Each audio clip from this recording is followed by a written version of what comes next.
Hey guys, welcome back to the Childcare Director's Chair podcast. It is your girl, Erica Sakosio, and I am so excited for this weekend. I am going to be heading to Texas to the Texas Childcare Association Spring Conference. It is a wicked theme, and I am wicked excited. I am going to be the keynote for Saturday and also teaching a breakout session. So if you're going to be at that conference, please come see me, come say hello. Come take my session. Let's connect. I love meeting my listeners in person for sure.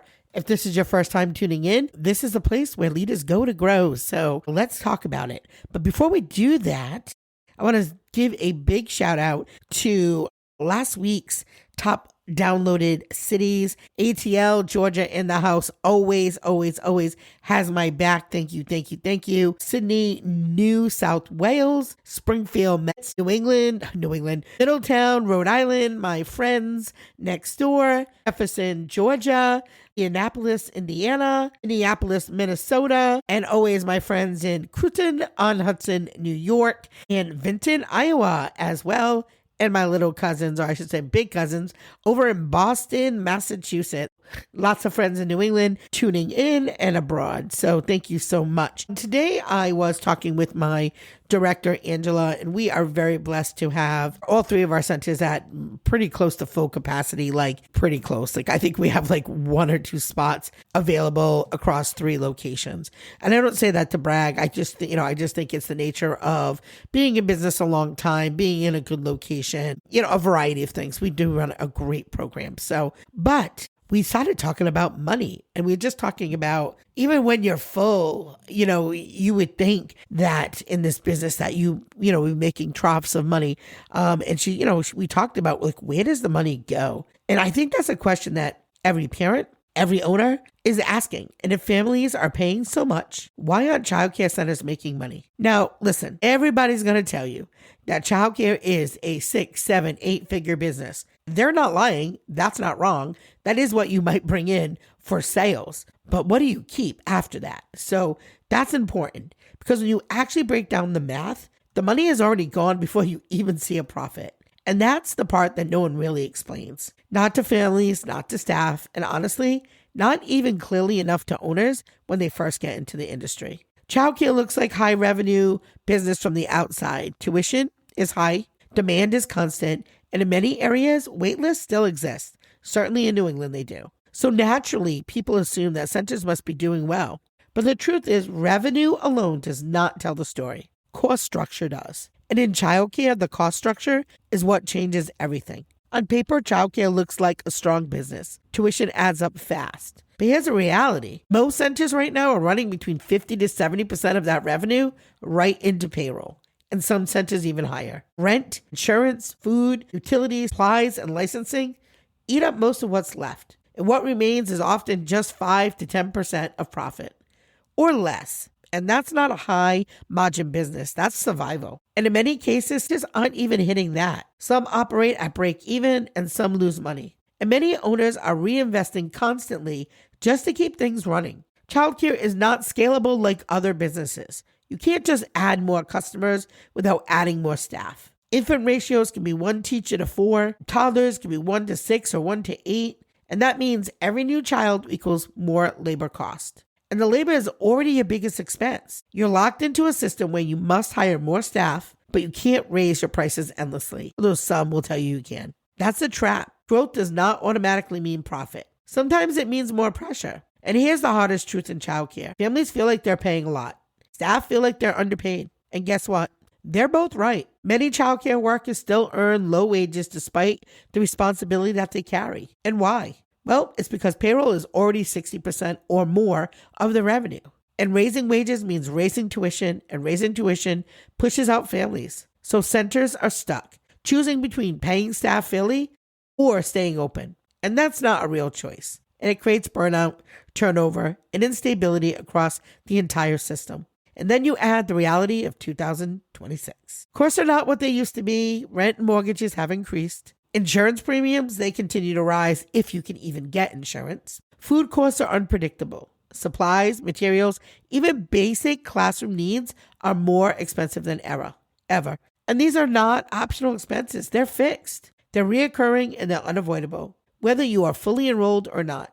These bills, they're still there, which leads to one of the most important numbers in your entire business, and that's your enrollment percentage. Most centers need 70 to 80% enrollment just to break even, and the real profitability doesn't even happen until you hit 85 to 90% full. And that means even small gaps, just a few open spots, a classroom that isn't filled, or staffing issues that limit capacity can have a major financial impact. One underperforming room can quietly drain an entire operation. Now, if you don't know your numbers, you don't have a business. You have a guess. You need to know what each classroom costs to run per week. What is your break-even enrollment per room and your cost per child, per age, per group? For example, an infant room may bring in higher tuition, but it also has higher staffing costs. And sometimes your highest paying program is actually your least profitable. And if you don't break it down room by room, you'll miss that completely.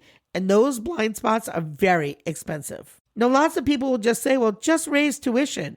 But the reality is families are already stretched. Childcare is already one of their biggest expenses. And the price increase to lead, well, that's going to give you withdrawals or lower enrollment. And when enrollment drops, your fixed costs, they don't. So raising rates is not a long-term strategy. It is a short-term lever, but if it's used too often, it's going to backfire.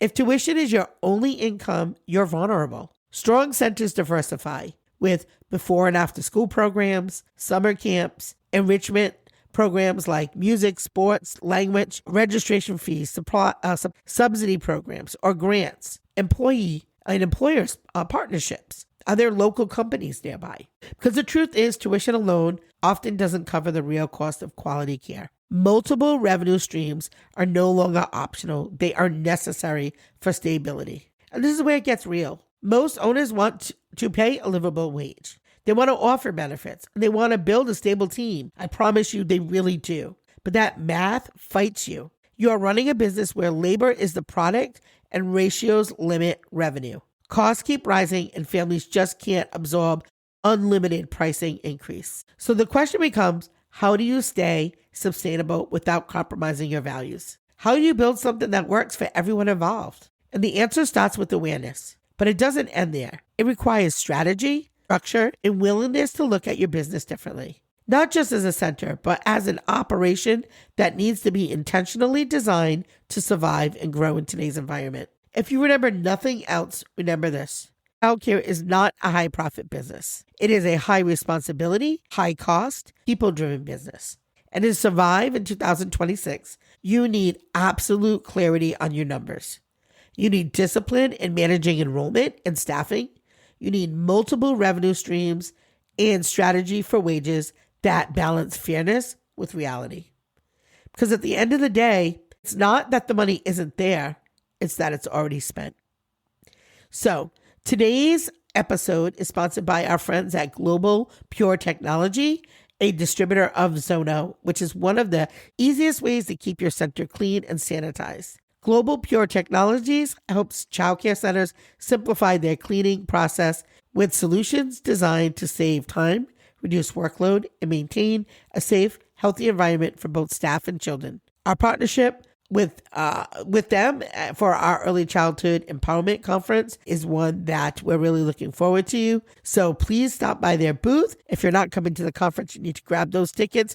We have 14 days left. So if this conversation is hitting home for you and you realize that you need to better understand your numbers or your systems or your strategy, then you don't want to wait until things feel out of control. That's exactly why this space exists for owners and leaders to come together, learn, and build models that work. So I'm going to say to you, if you're ready to stop guessing and start running your center with clarity and confidence, now is the time to take action.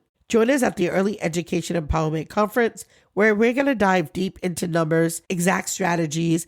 We've got Joe, who is doing strategic planning, and then we have David from Daycare Accounting Pro, who will help you with your numbers and understand where you should be at, because it's really important, because you're not going to survive otherwise. They're going to talk about real breakdowns, real solutions, real conversations about wages and pricing and staffing and growth, not theory, but what actually works. And then we also have our friend Mark from Cool Click, who will be helping you with marketing if you have open seats. So you've got the trifecta there on our Owners Day, which is Thursday, May 7th. So come join us at the Early Childhood Empowerment Conference. The link is below. Hope to see you there. Until then, have a great day.